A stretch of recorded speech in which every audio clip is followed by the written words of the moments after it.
Hi అండి. Welcome to Ganga tailors and collections. ఈరోజు video వచ్చి బ్లౌజు షేప్ బెల్ట్ ఉంది కదండీ! అది ఏ విధంగా మార్కింగ్ చేసుకోవాలో చూద్దాం.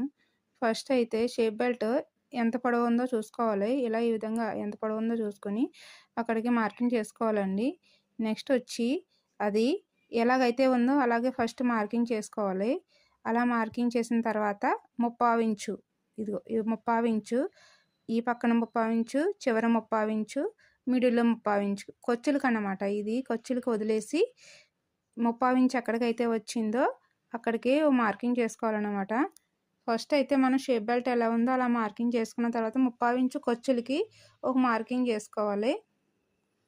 ఇలా చేసుకున్న తర్వాత ఈ విధంగా కట్ చేసుకోవాలి. కట్ చేసుకున్న తర్వాత షేప్ బెల్ట్ ఉంది కదా, ఇది మిడిల్‌కి ఇలా ఇలా ఫోల్డ్ చేసి, లేదంటే టేప్‌తో కొలుచుకున్నా పర్వాలేదండి. ఇలాగైతే ఒక మార్కింగ్ చేసుకొని మిడిల్‌కి ఒక మార్కింగ్ చేసుకొని ఇక్కడ నుంచి ఒక పావించుకి ఒక మార్కింగ్ చేసుకొని ఇలా ఈ విధంగా ఒక పావించుకి మార్కింగ్ చేసుకున్న తర్వాత ఇలా స్కేల్తో ఒక లైన్ వేసుకోండి.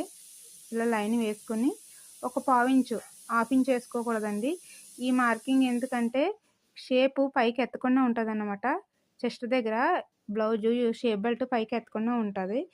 వీడియో నచ్చితే లైక్ చేయండి, షేర్ చేయండి, సబ్స్క్రైబ్ చేయండి ఫ్రెండ్స్.